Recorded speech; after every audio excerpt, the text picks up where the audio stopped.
बात करें साना 9 मई के 5 मुलजमान के थाना न्यू टाउन में दर्ज मुकदमात में जमानत मंजूर कर ली गई है। सुप्रीम कोर्ट ने पुलिस और प्रोसिक्यूशन को आड़े हाथों ले लिया है।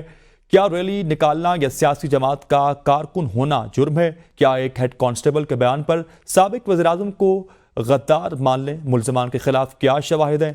क्या सीसीटीवी कैमरों से शनाख्त हुई है? इस हवाले से मजीद जानते हैं। हमारे साथ मौजूद है नुमाइंदा बी न्यूज़ बिशारत राजा से। बिशारत, आगाह कीजिएगा इस हवाले से मजीद।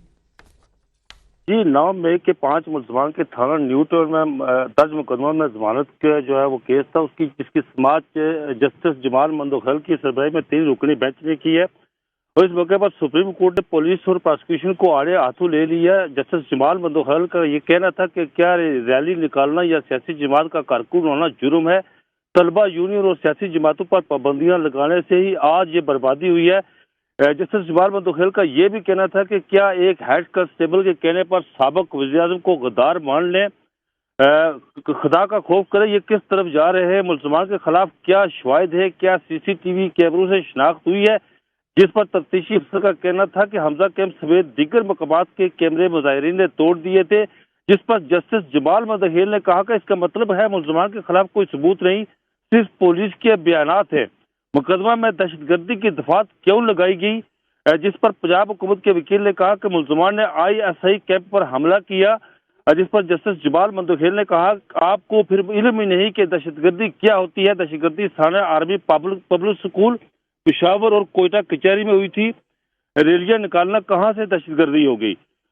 जस्टिस जमाल मंदोखैल ने यह भी कहा कि असल दहशतगर्दों को पकड़ते नहीं, रैलियों वालों को पीछे लगे हुए हैं।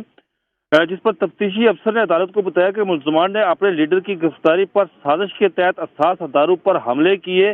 जिस पर जस्टिस अजहर रिजवी जो बेंच के मेंबर थे, उन्होंने कहा कि क्या बम धमाके वालों को भी साजिश कभी पकड़ी गई? असल दहशतगर्दों को साजिश पकड़े तो कहीं कोई शहीद न हो।